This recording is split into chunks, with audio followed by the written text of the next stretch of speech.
নমস্কাৰ বন্ধু বান্ধৱীসকল সানি টেকনলজি ইউটিউব চেনেলটোলৈ মই সানি আপোনালোক সকলোকে পুনৰবাৰ স্বাগতম জনাইছোঁ। তো বন্ধু বান্ধৱীসকল আজি ৰাতিপুৱা আপোনালোকৰ বাবে নটাকৈ গুৰুত্বপূৰ্ণ খবৰ ওলাই আহিছে। গোটেইকেইটা খবৰে আপোনালোকৰ বাবে বহুতেই গুৰুত্বপূৰ্ণ। তো সম্পূৰ্ণকৈ ভিডিঅ'টো শেষলৈকে স্কিপ নকৰাকৈ চাই থাকক। তো বন্ধু বান্ধৱীসকল এতিয়ালৈকে যদি ভিডিঅ'টো লাইক কৰা নাই প্লিজ এটা লাইক কৰিব, ভিডিঅ'টো শ্বেয়াৰ কৰিব আপোনালোকৰ ফ্ৰেণ্ডসকলৰ মাজত, আৰু এতিয়ালৈকে যদি চেনেলটো ছাবস্ক্ৰাইব কৰা নাই প্লিজ ছাবস্ক্ৰাইব কৰি ছাইডত থকা যিটো বেল আইকন আছে প্ৰেছ কৰি অল অপশ্যনটো ক্লিক কৰিবা। মই যেতিয়া আপোনালোকৰ বাবে এনেকুৱা ধৰণৰ ভিডিঅ'সমূহ দিম তেতিয়া আপোনালোকে সকলোতকৈ ফাৰ্ষ্টত নটিফিকেশ্যনসমূহ পাই থাকিব। তো বন্ধু বান্ধৱীসকল আহক ভিডিঅ'টো আৰম্ভ কৰোঁ। তো বন্ধু বান্ধৱীসকল আজি ৰাতিপুৱাৰ প্ৰথমটি খবৰে হৈছে এটা ডাঙৰ খবৰ, এটা গুৰুত্বপূৰ্ণ খবৰ। মই মন্ত্ৰী হিমন্ত বিশ্ব শৰ্মা আপোনালোকৰ খবৰ ল'বলৈ আহিলোঁ। PPE কিট পিন্ধি GMCHত স্বাস্থ্যমন্ত্ৰী ডক্টৰ হিমন্ত বিশ্ব শৰ্মা। GMCHৰ কৰোণা আক্ৰান্ত ৰোগীসকলৰ কাষত স্বাস্থ্যমন্ত্ৰী ডক্টৰ হিমন্ত বিশ্ব শৰ্মা। ICU কক্ষৰ লগতে কেইবাজনো কৰোণা ৰোগীৰ সৈতে বাৰ্তালাপ মন্ত্ৰীগৰাকীৰ। কৰোণাৰ আক্ৰান্ত সাংসদ তপন গগৈৰ সৈতেও বাৰ্তালাপ কৰে মন্ত্ৰীগৰাকীয়ে। সকলো কক্ষ তন্নতন্নকৈ পৰ্যবেক্ষণ কৰিলে মন্ত্ৰী হিমন্ত বিশ্ব শৰ্মাই।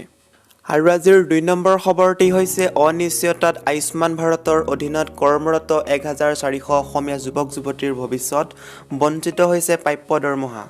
লকডাউনৰ মাজতো যথেষ্ট কষ্টৰে সেৱা আগবঢ়াইছে প্ৰধানমন্ত্ৰী আয়ুষ্মান ভাৰত যোজনাৰ অধীনত কৰ্মৰত 1400 অসমীয়া যুৱক যুৱতীয়ে। কিন্তু এইসকল কৰ্মচাৰীৰ জীৱনলৈ বৰ্তমান নামি আহিছে অমানিশা। স্বাস্থ্য বিভাগে জাৰি কৰা এক নতুন বিজ্ঞাপনৰ পিছতে চাকৰি হেৰুৱাৰ দিশে এইসকল শিক্ষিত যুৱক যুৱতী। জানিব পৰা মতে প্ৰধানমন্ত্ৰীৰ আয়ুষ্মান ভাৰত যোজনাৰ অধীনত 2018 চনৰ অক্টোবৰ মাহত 1400 অসমীয়া যুৱক যুৱতীয়ে কৰ্মসংস্থাপন লাভ কৰিছিল। প্ৰথম অৱস্থাত MD ইণ্ডিয়া নামৰ ব্যক্তিগত খণ্ডৰ স্বাস্থ্য বীমা কোম্পানীৰ অধীনত যুৱক যুৱতীয়ে কৰ্মসংস্থাপন লাভ কৰিছিল। কিন্তু 2020 চনৰ মাৰ্চ মাহত এই কোম্পানীটোৰ সৈতে চৰকাৰৰ চুক্তিৰ ম্যাদ উকলি যোৱাত কৰ্মচাৰীসকল বিপদত পৰে। অসম চৰকাৰৰ স্বাস্থ্য বিভাগৰ ষ্টেট নডেল চেলৰ অধীনত আৰোগ্য মিত্ৰ তথা আয়ুষ্মান মিত্ৰ হিচাপে কৰ্মৰত হোৱাৰ বাবে চলিত বছৰৰ এপ্ৰিল আৰু মে' মাহলৈকে আৰোগ্য মিত্ৰই দৰমহা লাভ কৰে যদিও যোৱা জুন মাহৰ পৰা বৰ্তমানলৈকে কৰ্মচাৰীসকলে লাভ কৰা নাই দৰমহা।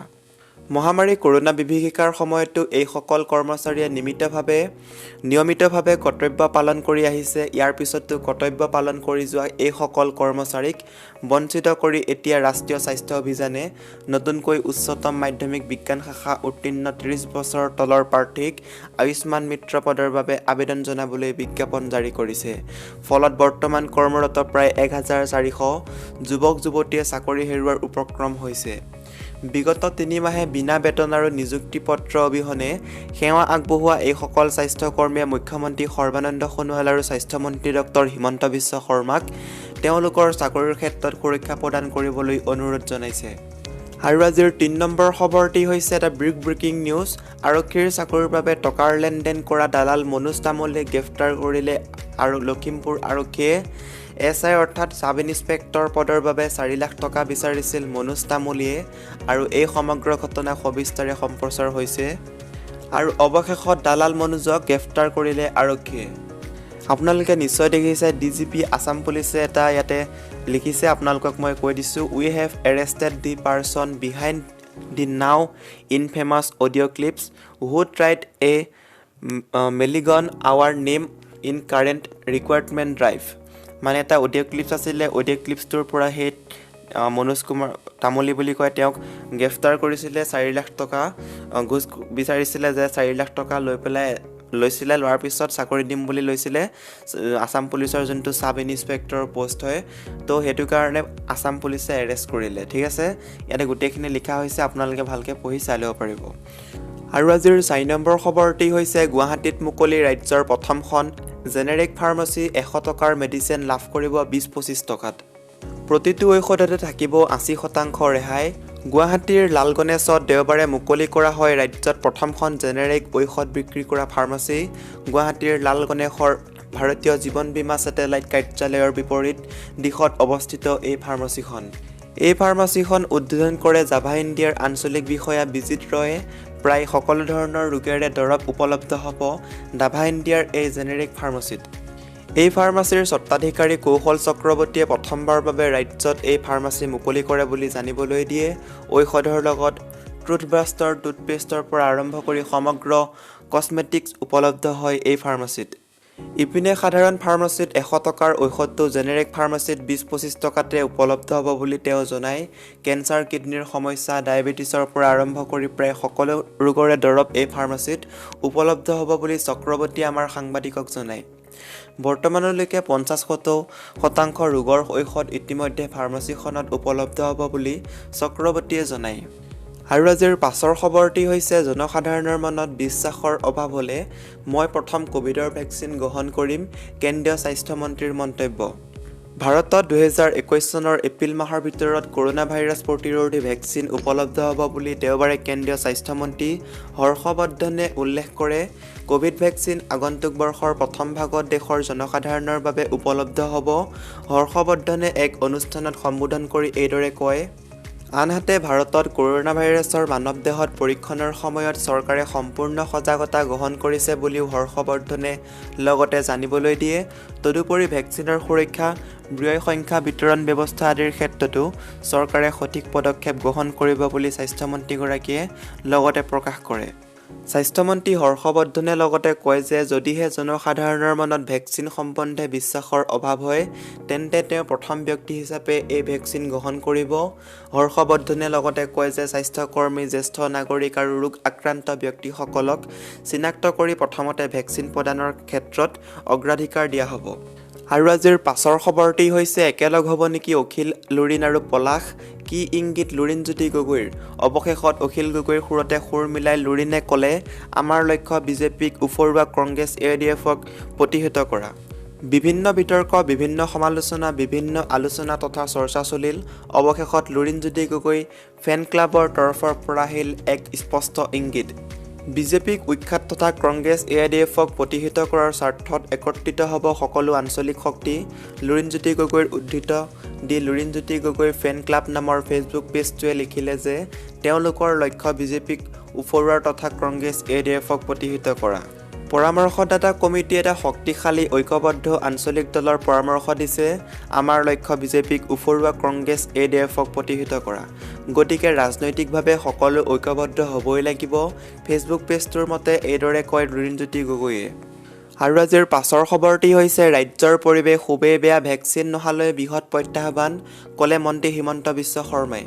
ৰাজ্যৰ পৰিৱেশ খুবেই বেয়া, এই মন্তব্য স্বাস্থ্যমন্ত্ৰী ডক্টৰ হিমন্ত বিশ্ব শৰ্মাৰ। আজি GMCHৰ কৰোনা আক্ৰান্ত ৰোগীসকলৰ স্বাস্থ্যৰ বুজ লৈ মন্ত্ৰীগৰাকীয়ে ICU কক্ষৰ লগতে কেইবাজনো কৰোনা ৰোগীৰ সৈতে বাৰ্তালাপ কৰে স্বাস্থ্যমন্ত্ৰী ডক্টৰ হিমন্ত বিশ্ব শৰ্মাই। সংবাদ মাধ্যমৰ আগত হিমন্ত বিশ্ব শৰ্মাই কয় যে GMCHত বেছিভাগ ৰোগী ICUত আছে। 50 জন ৰোগী এতিয়া GMCHৰ ছুপাৰ স্পেচিয়েলিষ্ট হস্পিটেলত সংকটজনক অৱস্থাত আছে। আজি GMCHত 8 জন ৰোগীৰ মৃত্যু হৈছে। ইয়াৰে 4 জন ৰোগীয়ে শেষ মুহূৰ্তত ঘৰৰ পৰা আহিছিল, অৰ্থাৎ তেওঁলোক হ'ল আইচলেশ্যনত আছিল বা ঘৰতে লুকাই ৰাখিছিল, জ্বৰ হৈ আছিল। অক্সিজেন কমাৰ বাবে হস্পিটেললৈ অহাত 1 পৰা 1.5 ঘণ্টাৰ ভিতৰত মৃত্যু হৈছে। যিসকলে হোম আইচলেশ্যনত আছে বা জ্বৰ হৈ আছে তেওঁলোকে সময় নষ্ট নকৰি চিকিৎসালয়লৈ আহক। ৰাজ্যৰ পৰিৱেশ খুবেই বেয়া, হোম আইচলেশ্যনত থকাৰ বাবে মৃত্যুৰ সংখ্যা বৃদ্ধি হৈছে। হোম আইচলেশ্যনৰ নিয়ম মনা নাই। যোৱা 3টা দিনত 20 পৰা 30 জন ৰোগীৰ মৃত্যু হৈছে, ক'লে মন্ত্ৰী হিমন্ত বিশ্ব শৰ্মাই। অক্সিজেনৰ নাটনিৰ কথাও উল্লেখ কৰে মন্ত্ৰী হিমন্ত বিশ্ব শৰ্মাই। তেওঁ কয় যে অক্সিজেনৰ নাটনি হোৱাৰ সম্ভাৱনা থকাৰ বাবে 2টা টেংক বহুওৱা হৈছে। এই টেংক 2টাত 7 দিনৰ বাবে অক্সিজেন মজুত থাকিব। লগতে স্বাস্থ্যমন্ত্ৰীগৰাকীয়ে উল্লেখ কৰে যে সোমবাৰে 200 ICU টেকনিচিয়ান, 1000 নাৰ্ছ নিযুক্তি দিয়া হ'ব। অক্টোবৰ মাহত পৰিস্থিতি জটিল হোৱাৰ সম্ভাৱনা থকাৰ বাবে এই ব্যৱস্থা কৰা হৈছে।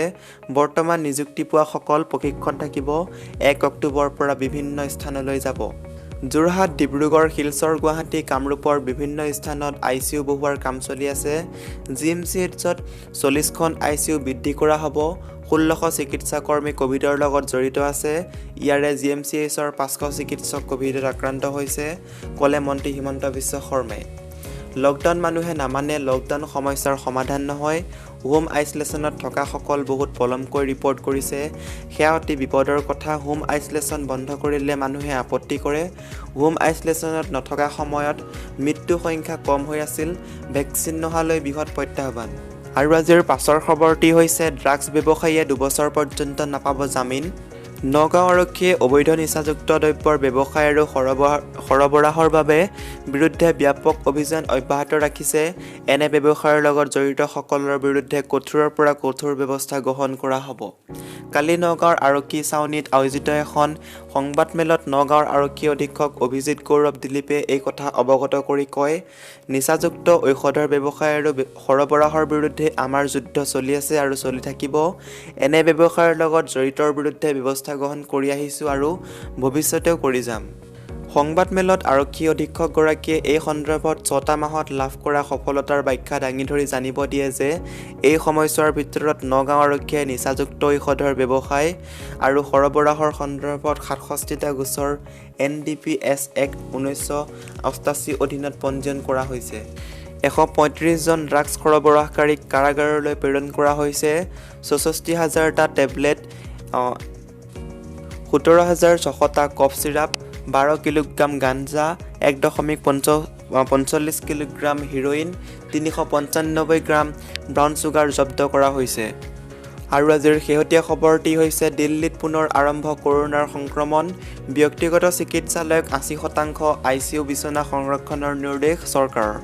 দেশৰ ৰাজধানী নতুন দিল্লীত কৰোনা ভাইৰাছৰ নতুনকৈ বৰ্ধিত সংক্ৰমণৰ প্ৰতি লক্ষ্য ৰাখি দিল্লী চৰকাৰে 28খন ব্যক্তিগত খণ্ডৰ হস্পিটেলক 80% ICU বিচনা কোভিড ৰোগীসকলৰ বাবে সংৰক্ষণ কৰি ৰখাৰ ব্যৱস্থাৰ বাবে নিৰ্দেশ দিছে।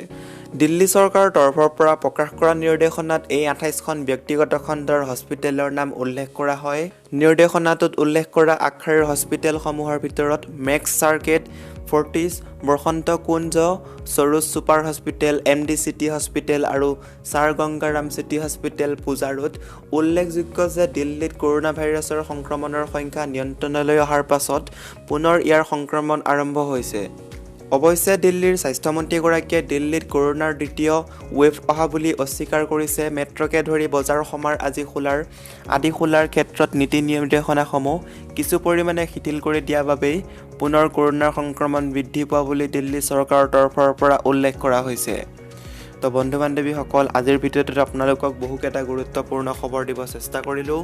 যদি খবৰকেইটা শুনি ভাল লাগিছে লাইক কৰিব, শ্বেয়াৰ কৰিব, চেনেলটো ছাবস্ক্ৰাইব কৰি ছাইডত থকা যদি বেল আইকন আছে প্ৰেছ কৰি অল অপশ্যনটো ক্লিক কৰিব একেবাৰে নাপাহৰিব এনেকুৱা ধৰণৰ ৰেগুলাৰ খবৰসমূহ পাই থাকিবলৈ। তো বন্ধু বান্ধৱীসকল, আজিলৈ বাই বাই। আকৌ এটা নেক্সট ভিডিঅ'ত লগ পাম। জয় আই অসম।